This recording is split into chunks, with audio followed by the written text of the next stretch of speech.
নমস্কার, ঋদ্ধিকা রেসিপিতে সবাইকে স্বাগত। তো এখন রান্নাঘরে এসে গেছি, রান্না করব। তো পার্শে মাছ কচু দিয়ে, কচু আলু দিয়ে তরকারি করব আর আমের চাটনি করব। আপনারা দেখতে থাকুন, আশা করি ভালো লাগবে। মাছটা মাখিয়ে নেব। প্রথমে একটু হলুদ আর একটু লবণ দিয়ে মাখিয়ে নেব মাছটাকে। তেলটা গরম হয়ে গেছে, মাছগুলো এক এক করে দিয়ে ভেজে নেব।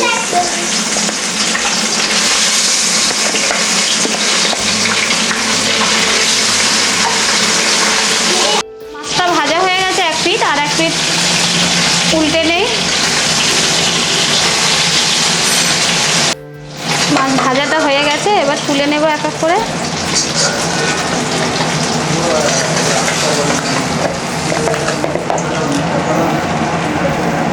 শুকনো লঙ্কা, তেজপাতা, ফোড়ন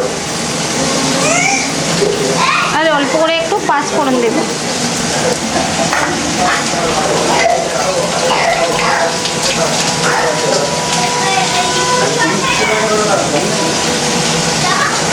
লবণ দিয়ে দেবো পরিমাণ মতো আর হলুদ।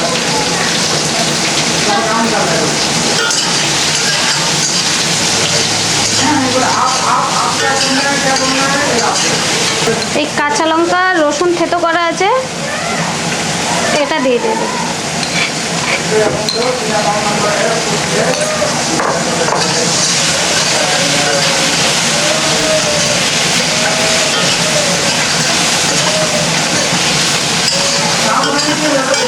আলুটা কষা হয়ে গেছে, সুন্দর করে তেল ছেড়ে দিয়েছে, সুন্দর করে কষেছি। মশলাটার গন্ধ একদম কেটে গেছে। এবার জল দিয়ে দেবো।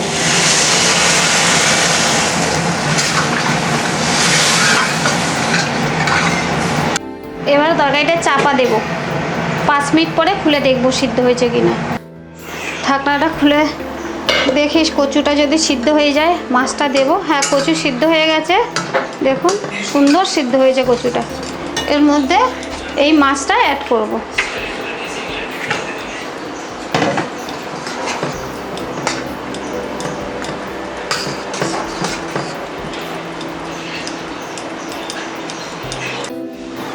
তরকারিটা হয়ে গেছে, তরকারিটা নামিয়ে নেব।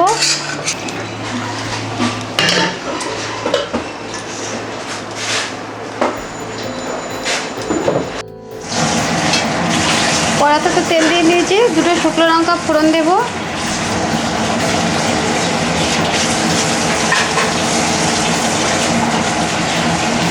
অল্প একটু সর্ষে ফোড়ন দেব।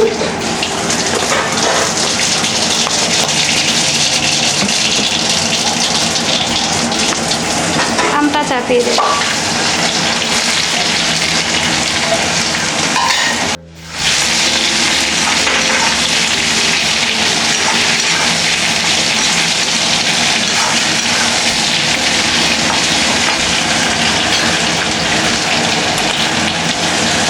লবণ,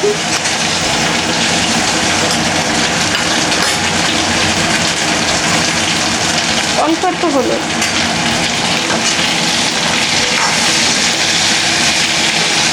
হলুদ দিয়ে হালকা নেড়ে নিয়েছি।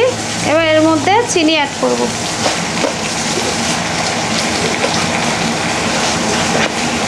এর মধ্যে জল দিয়ে দেব।